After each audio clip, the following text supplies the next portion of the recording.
for the learning to be something undesirable, but you do it only for a test, is kind of the crux of the schoolish structure where it's not integrated in the world and it's not for the purposes of the learners. That to me is very problematic, and it doesn't have to be that way.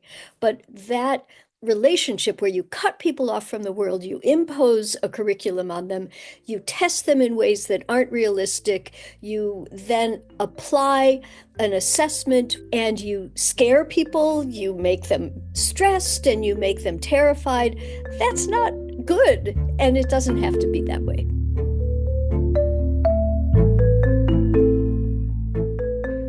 Hello, and welcome back to Tomato Tomato. I am your host, Talia Sherman. I am so excited to be back for another year with this podcast. Today, you'll hear a voice that perhaps you've heard before. 2 years ago, Susan Blum came on Tomato Tomato for the first time. We talked about linguistic anthropology, linguistic discrimination and prejudice, language policy, and the Peircean semiotic approach. Today, she joins Tomato Tomato again to discuss some of her more recent work on higher education and pedagogy, in addition to discussing questions about citations and morality, originality and language, the merits of perspectives, epistemological orientations, and methodologies that anthropology brings to this metaphorical research table. This is a conversation about education, it's about language and knowledge and knowing how we know things. And who better to have this conversation with than Susan Blum, the author and editor of 10 books on all these topics and their intersection. It's never language alone, pedagogy alone, knowledge alone. It's how these things inform each other, work together ideologically and in practice. And with that, please welcome back to the podcast and to your ears, Susan Blum. Susan Blum, thank you so much for returning to Tomato Tomato. This is your second appearance. You were with me just almost around exactly 2 years ago. We did our first interview. And in that time, you've published another book, yet another book. It's called Schoolishness. That's just one other on top of many others that you've written. So welcome back to the podcast. Well, thank you so much, Talia. And you are just such an amazing inspiration for me as a teacher to see the kind of deep learning and excitement and curiosity that people have that isn't necessarily connected to their specific classes. So I love talking to you. So thanks for having me. Thank you so much. No, it's great to have you back. That means so much to me. Thank you. And it's true. Yes, this is not connected to my classes whatsoever. I've actually never taken an anthropology class, but I will start in 2 days to take my first. So that's super exciting. So yes, so in our last discussion, we talked about a lot. The merits of the anthropological perspective on language. We talked about semiotics of food. We talked about language policy. We talked about the so-called language gap. You debunked that for us. But you're an expert on many different corners of anthropology, not just linguistic anthropology. And in the intermediary time, you wrote Schoolishness, Alienated Education and the Quest for Authentic, Joyful Learning, which was published last May. So what's going on with Schoolishness? With the book or the concept? With both. So the book took me a very long time to write. I kind of kept writing it after I wrote this book called I Love Learning, I Hate School. And there were so many dimensions and there were so many things I wanted to say that were frustrating and didn't work very well, but they worked together. And so the book is an attempt to unify a lot of disparate dimensions of things that I see as problematic in school. So the idea is really based on alienation and authenticity. These are kind of two fundamental concepts, but both of them have a lot of other meanings in a lot of different ways. They've been around a long time. Sometimes they can be commodified, they can be oversimplified, they're very political. So I was trying to figure out what are the things that go wrong and what are the things that go right and how can we put them together?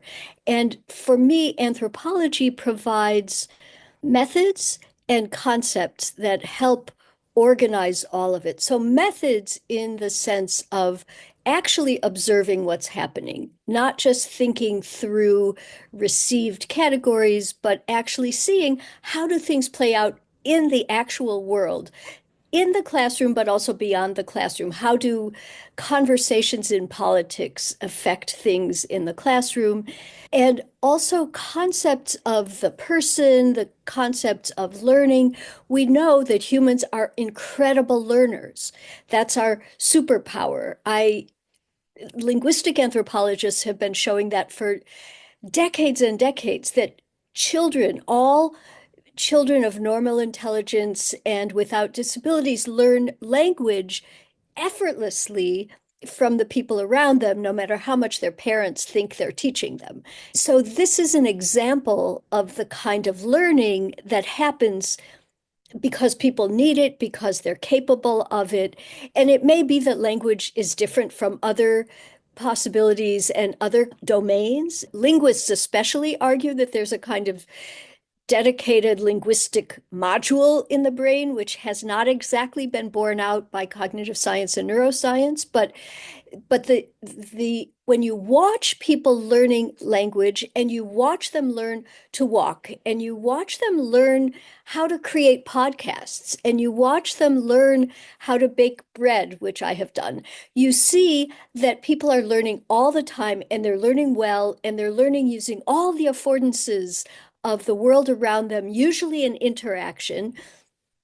And then you compare it with the kind of restricted learning that we do in school, which is done often by imposing some sort of external set of expectations on people, which the learner then often resists in a very confusing and troubling sort of way. When a student says, "Do I have to learn this?" That's not how humans usually are. Usually we embrace learning and we're grateful for learning. And the rhetoric around college, for instance, is that it's a privilege. It's something, it costs a lot of money. You have to apply to get in. It takes a lot of time. You have foregone wages, all these things.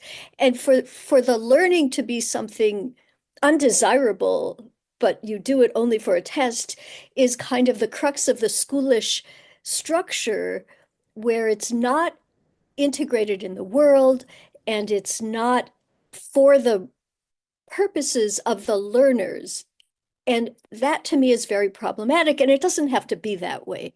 But that relationship where you cut people off from the world, you impose a curriculum on them, you test them in ways that aren't realistic, you then apply an assessment which is impoverished. It's usually a very limited assessment. And you scare people, you make them stressed, and you make them terrified. That's not good. And it doesn't have to be that way. Something that stood out to me looking into schoolishness and your work on this was what you kept on coming back to, these extrinsic motivations for learning, right? That our schoolish structures and our schoolish culture prioritizes extrinsic motivation for learning, and through that, in doing so, alienates learning as something sort of foreign to who we fundamentally are, which was a really interesting way of looking at things, because I think for a lot of people, including myself at times in my life, I have found great intrinsic motivation for learning within a schoolish structure. But overall, I think your argument, I mean, not just in schoolishness, but then also in I love learning, I hate school, showed through, as you're saying, ethnography mainly, how alienated learning can become. Yeah, and I also loved learning in school. It worked for me. I'm the kind of person who can take these structures and find the intrinsic joy in learning something that somebody just presents to me. And if everybody were like me, school would probably work well, or like you. But it turns out we're kind of the minority. And instead of complaining all the time, what's wrong with students? Why won't the students do this?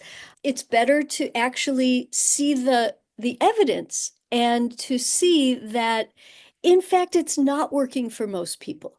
In fact, when you ask students, when you test students, when you do surveys of students, when you hear reports, when you hear about the nightmares people have, when you see that kids go to psychologists because they're so traumatized by school, that's evidence that it's not really working. And the research on the relationship between intrinsic and extrinsic motivation has really been powerful. There are people who challenge the idea that intrinsic motivation should come first. And they say that, really, if you make people do this stuff, they will eventually find the joy and the meaning and the love of what they're doing. But the research does not show that. The research shows that if you take something that people like to do and you add extrinsic measures to it, they will lose their love of that thing. There is, for high achieving students, they do get a kind of almost addiction to the kind of external affirmation that comes from extrinsic motivation. So most of my students, and probably many of the students where you are now, have been the winners. And they're the ones who have been able to navigate this system so that they are motivated by the A and they are motivated by the points, and it works for them. And they get a sense of self-worth in part by racking up the certificates and racking up the points and everything. One of the things that I know, though, from talking to my own students is the learning isn't always very deep. And I've had many students tell me, many students in the context of ungrading, that for the first time they're actually learning for themselves and not just for the grade. They tell me over and over again that they usually learn for the test and then they forget it immediately.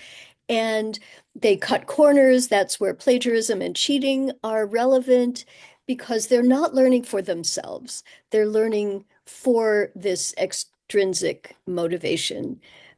One more thing on this point, high achieving populations have been declared a mental health risk group because students who go to high achieving schools are at risk of more mental health problems than students who go to other schools.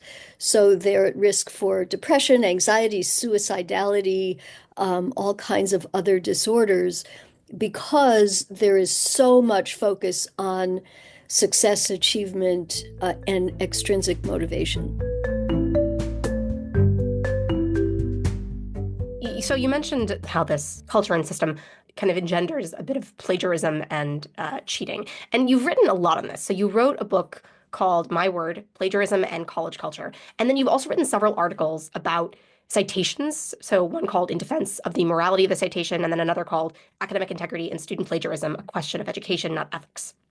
And this seems to be important to you throughout your work about originality and giving respect to originality to the citation. So what is going on here? Why is this so critically important to you? And then how does this come to bear in the era of the absolute proliferation of AI? I mean, it is totally integrated into so many things. Everywhere you look, advertisements for AI, statements on syllabi, where and when you can or cannot use AI. And then also this national conversation we had a couple years ago about the nature of plagiarism and a certain former Harvard College president, or Harvard University president, who was caught plagiarizing and not citing her sources. So what's going on there with all of that?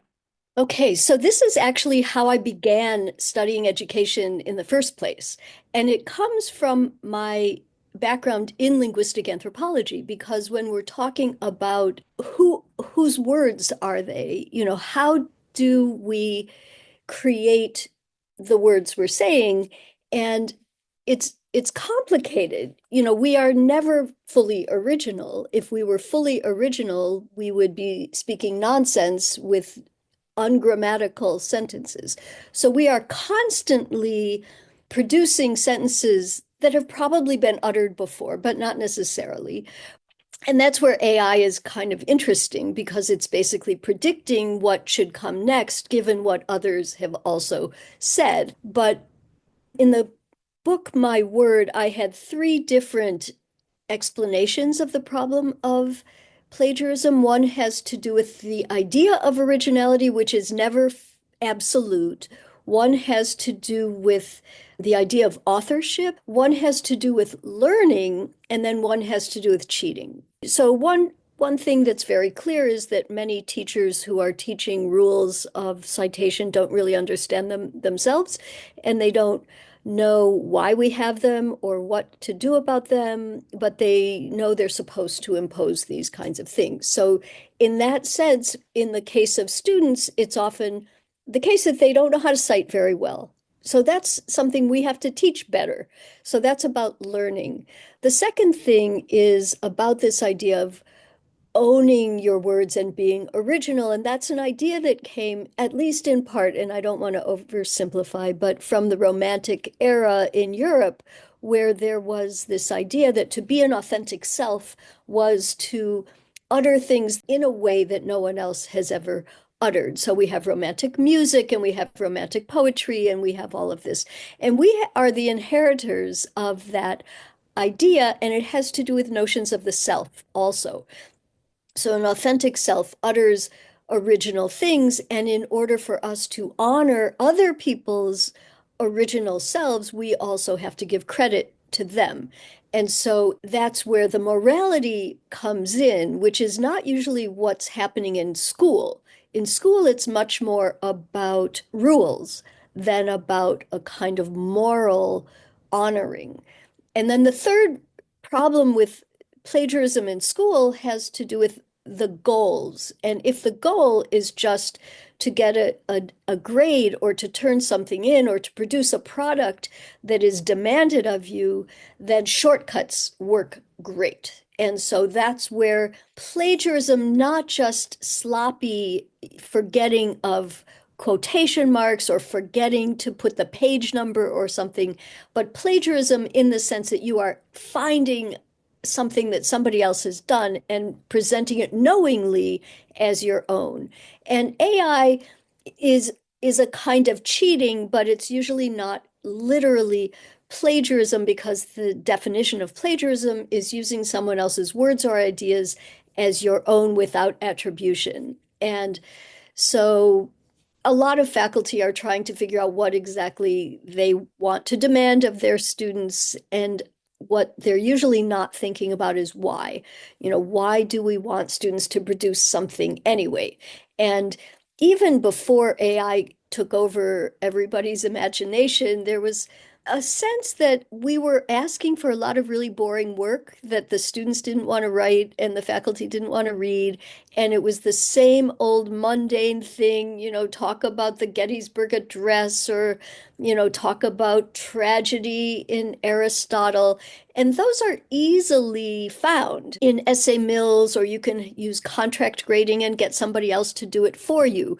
And if you're not interested and there's nothing meaningful or authentic to be gained by grappling with the material yourself, you can outsource it. So outsourcing without any learning is the problem with that kind of plagiarism, that kind of cheating, and that kind of use of AI.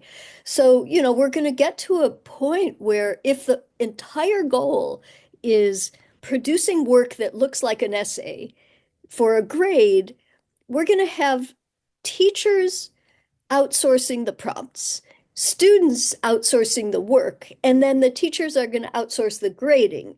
And so there's no learning happening anywhere.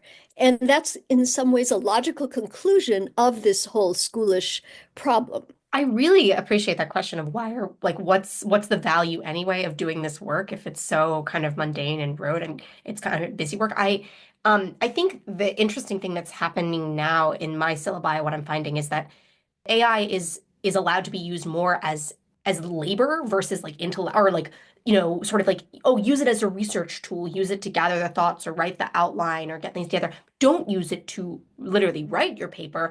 One of the most interesting like examples of like in the AI notification in a syllabus I saw recently was a course where the professor said, please don't cheat. Like it was very concise. He was like, please don't cheat, don't use AI. This is an English class. And then he says, here's a letter from ChatGPT that I asked it to write asking you not to cheat. And so you have ChatGPT writing like this like statement on why AI is going to be harmful to your learning in the syllabus. And I was like, whoa, the layers. But I think that's a really important question of like, what are we actually, especially when you talk about elementary school and middle school and high school when students are doing work that hundreds of students have been asked to do before, these like questions that are just not new or interesting, extremely formulaic, like you're saying, talk about the Gettysburg Address or talk about this, that. Like there's just so much, there's so many sources on the internet where you can find the answers to those questions without actually having to critically think about it whatsoever. Right. And one person whose work I really love on this topic is John Warner. He has a new book coming out in the next few months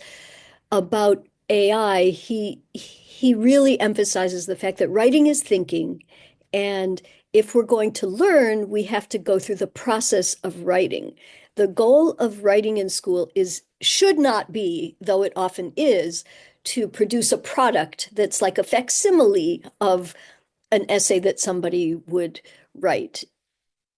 So he's been very influential on my thinking about writing in general. He has a wonderful book called Why They Can't Write from several years ago, and he attributes it to the kind of schoolish teaching we've done of student writing.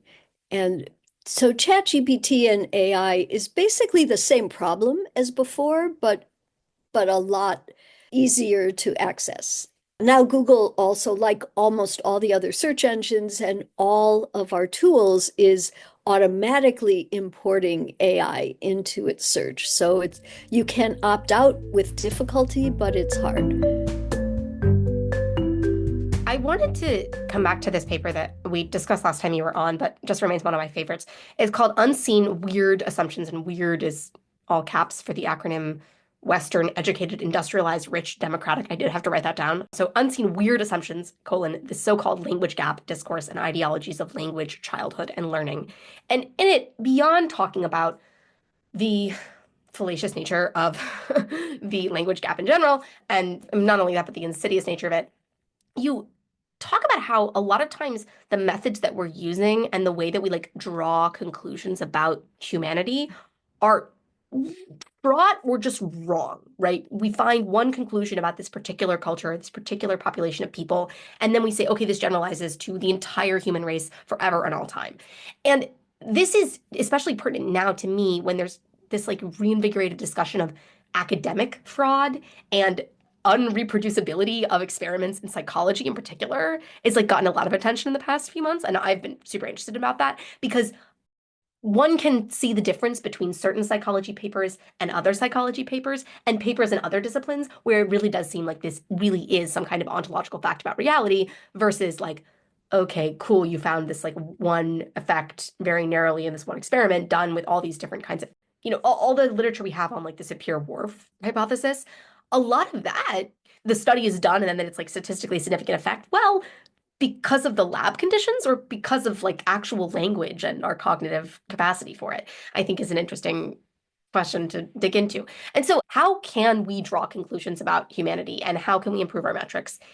And how does anthropology help us get to better answers and better science, even though it's not like a hard science, it's a social science?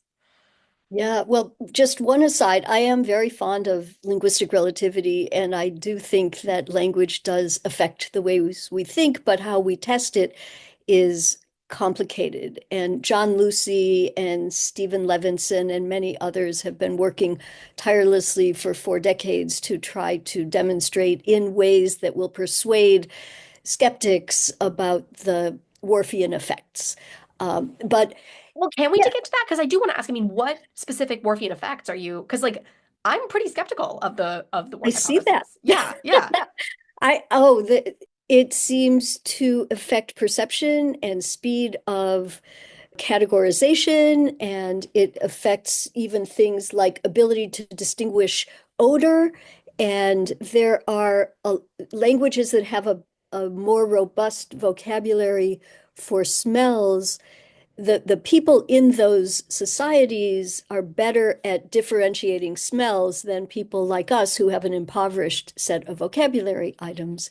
It seems to have a lot of effects. I can send you some links and you can, Okay, interesting. Yeah, we might. I mean, my one question is, is that just because of the experiment that found this? But then two, does that really matter then, like in well, life, if one population is slightly behind on well, counterfactuals or something? that is a question, and I Yeah.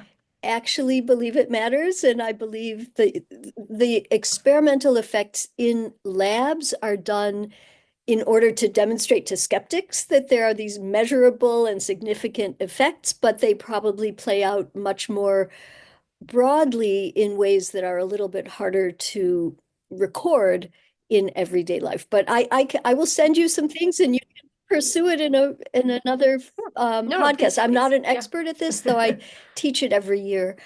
But methods matter because because science persuades based on certain assumptions about what's real.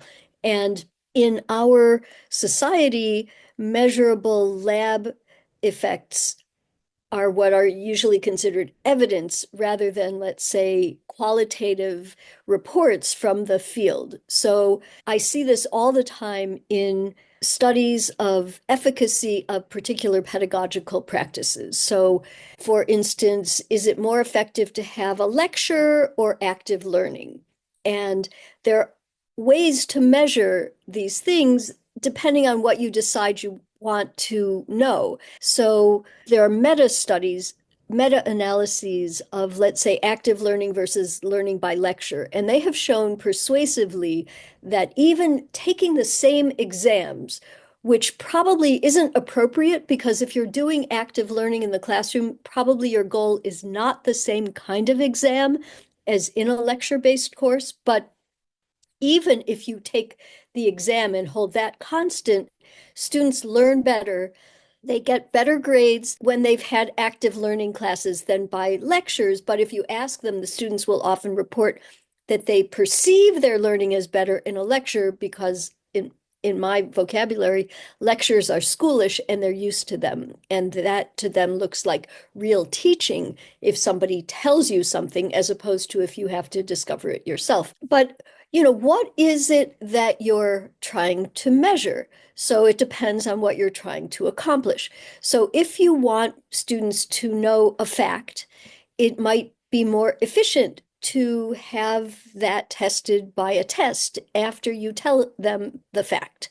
But if you're trying to get students to ask a new question or to be confident about their ability to learn something new, that's harder to test on a multiple choice test. So if you want to observe it, then you have to do much more qualitative research, and it doesn't persuade people as much as being able to say you got 79% on this multiple choice exam.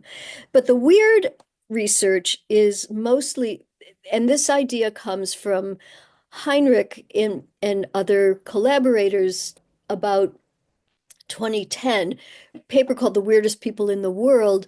And they demonstrated that most psychology research was done with undergraduates in North American universities who were largely white and largely middle class English speakers. And so I've asked my students, how many of you or your friends have participated in psych experiments? And many have. And it's not only that they are a very small subset of the world, but that the people they're representing, people like me, are kind of outliers in the scope of human cognition. So we aren't very good representatives.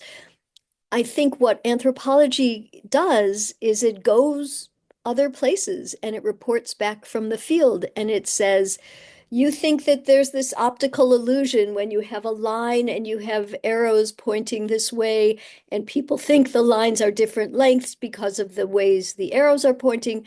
But that's because we grew up in a carpentered world. And if you take that to people who did not grow up in a carpentered world, which are fewer and fewer now, they are not subject to that optical illusion. But we have to do that work, and it's much harder, and it's to go and live among unfamiliar people for a year or 2 years and gain access and comfort. It's not very efficient, so it's harder to fund and it's harder to bring back the kind of material that you can publish immediately. And I think ethnography is not diminishing, but I think that model of old ethnography where you really did go and live among people for a long time is becoming less common. But it's essential. It's more essential because all kinds of things are concluded based on the studies that are done in those laboratories. So I talked to somebody just yesterday, actually, a woman from Guatemala, and she said her kids were growing up, and the pediatrician said, your daughter's vocabulary is small, so you should stop speaking Spanish to her. So she did. And so her daughter, who understands Spanish now, is much less fully bilingual than she would have been if her mother had kept speaking Spanish to her. So this kind of research translates into things like doctors' advice to parents, and that has real world effects. And this doctor probably would have been the kind of person who said that bilingual children do worse in school, so you should not allow your children to be bilingual, which was kind of the belief for several generations in the US. And so this doctor obviously meant well and received some sort of summary of some research and then shamed this mother into changing her household practices. But there was a lot more nuance that should have happened there. I want to pick up on this idea that anthropology, like the anthropological approach might be less efficient. Because in some ways I agree, but I also think that anthropology can get us to a place where we just ask better questions to begin with. Like, why was there ever a psychology experiment being like, okay, let's test like whether people stand in like a superhero arms on hips position and if they like do better in the interview. And to be clear, this has nothing to do with like the field of psychology as a whole, because I think the field of psychology has actually changed a lot. And of course, now the field is being kind of eclipsed by cognitive science and neuroscience and everything. This isn't a comment on psychology in general, but I do think that anthropology could kind of get us to like um, cultural relativism exists, and maybe we could just take that and move on. Is maybe part of what you're saying. Yeah, I mean, there are all kinds of insights from psychology that are important, and I don't mean to disparage the whole field of psychology either.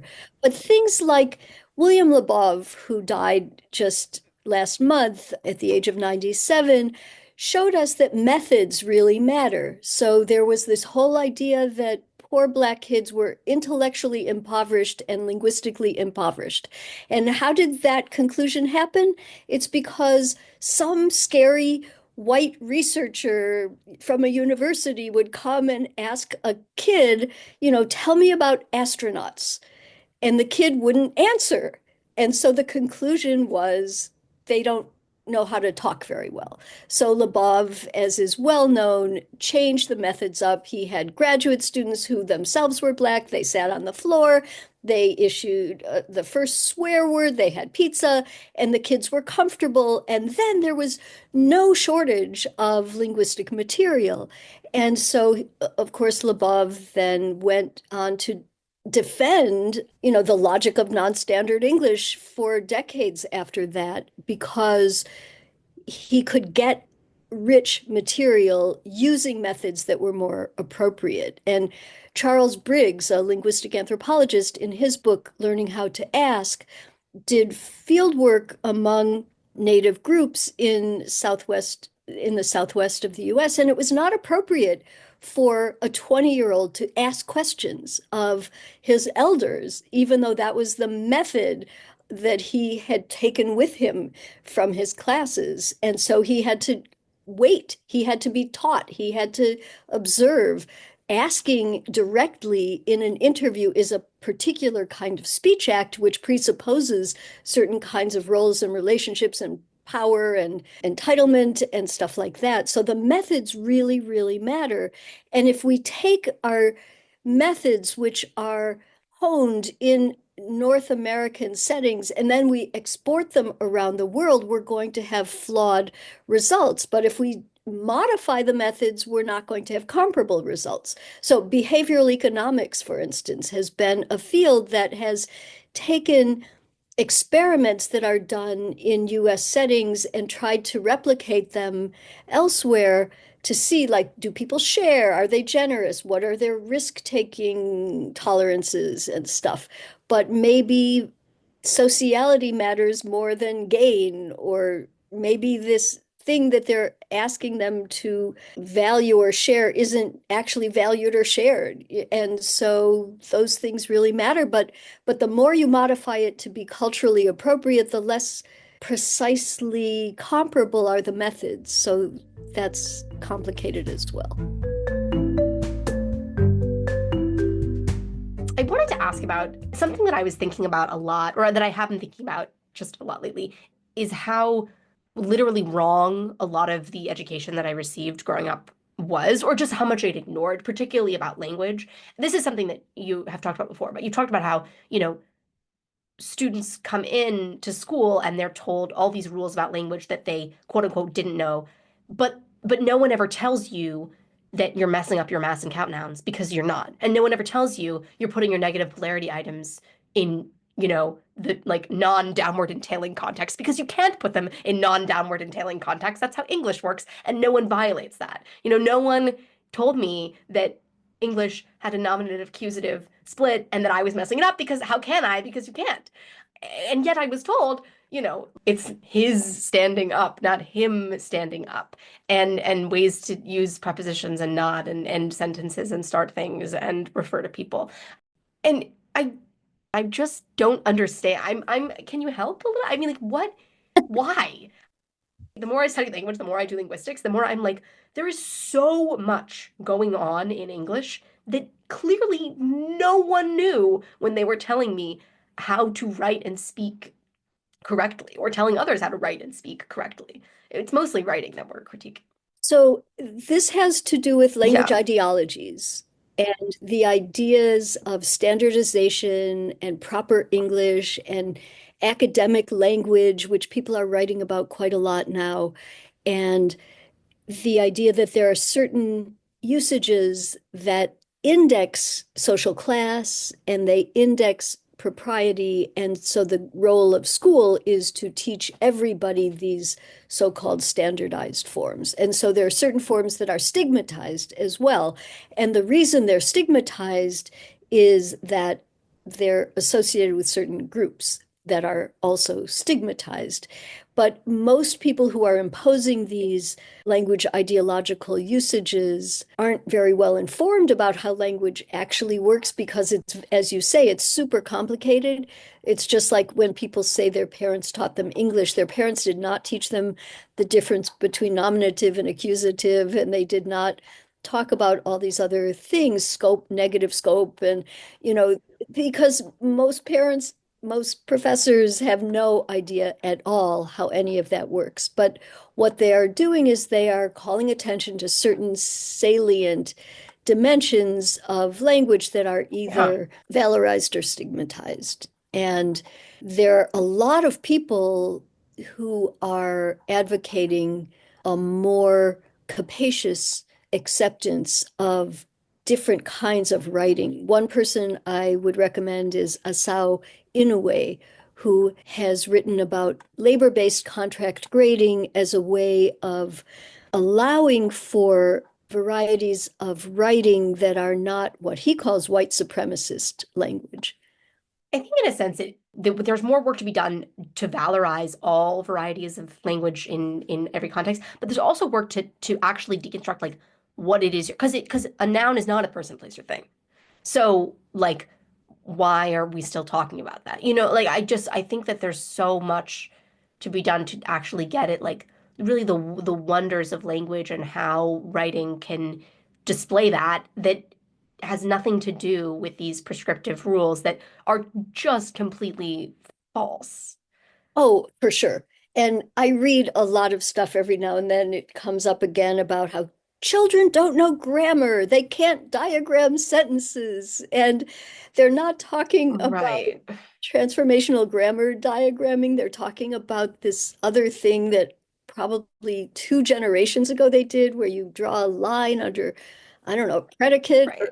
Like if they started doing X bar theory, like I would be more concerned. What children can do X bar theory, like that would be more Right. concerning. But Like, but okay, even yeah. so, there's research that shows that teaching grammar, even if it's this prescriptive thing of what a noun is, for people's first language, there is no benefit at all to teaching that in the sense of helping improve their writing. That's not how people's writing improves, but it's how people have been taught. And this idea of schoolishness has really helped me understand some of why we're perpetuating these ineffective models of learning and teaching, because it's what we're used to. They seem to have rigor associated with them. They seem to embody high standards, which people want in a system that is all about sorting. And so if you're not going to sort, then what's the point of school? And that's one model of school, that the whole thing is basically one big exercise in determining who's winning and who's losing. Yeah. Prioritization of taxonomy is something that has been a theme in a lot of anthropological work lately, actually. With that, the kind of divide between the structuralist, taxonomical, and the semiotic, which we have definitely talked about before. But so you talked last time you were on about the Peircean approach and kind of the triadic model of the Peircean sign. But I've noticed throughout your other work, you bring in Saussure and Roland Barthes and many other semioticians. You talk about Umberto Eco. What is the value of the semiotic approach to you these days or in the past? Who are the semioticians that are most calling to you?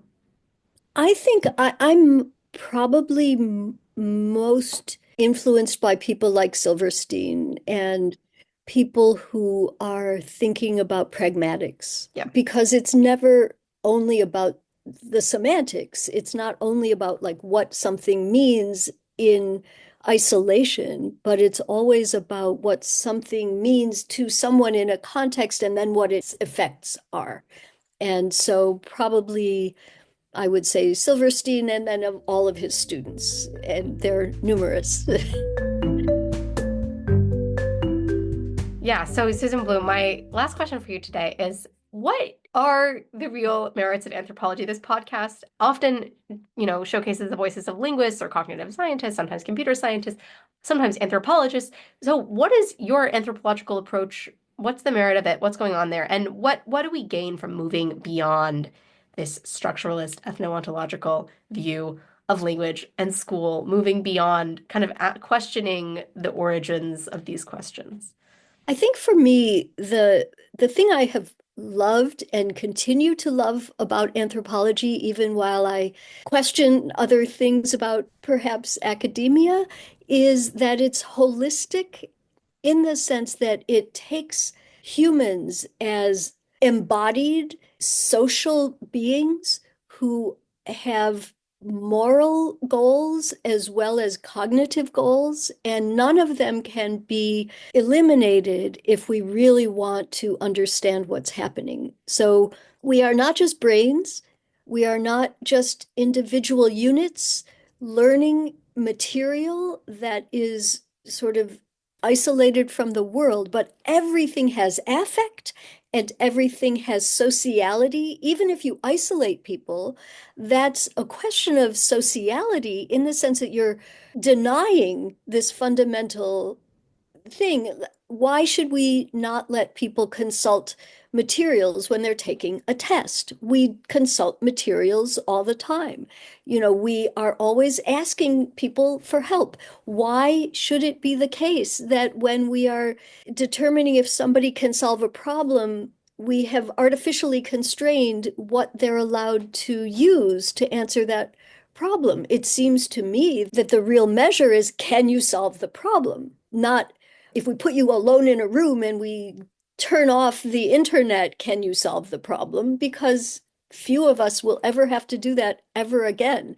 I think anthropology reminds us that we bring with us our entire evolutionary history. We are made in certain ways. We have certain kinds of stress hormones, and we have certain kinds of ways that we experience joy. And it's often in groups with people. Durkheim talked about collective effervescence. When you're in a room with people and you're laughing together and you're doing something together, that is joy. And that's linguistic and it's cognitive and it's bodily and it's everything. And I think anthropology reminds us that we are never just one thing. We are always all of these dimensions of a person.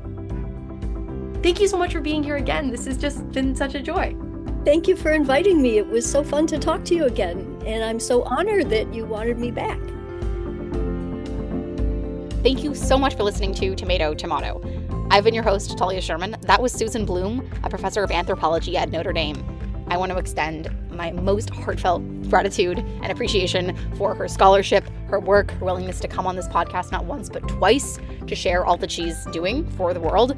As always, remember to rate, review, subscribe, and pass along this podcast. And I will speak to you next time. Bye.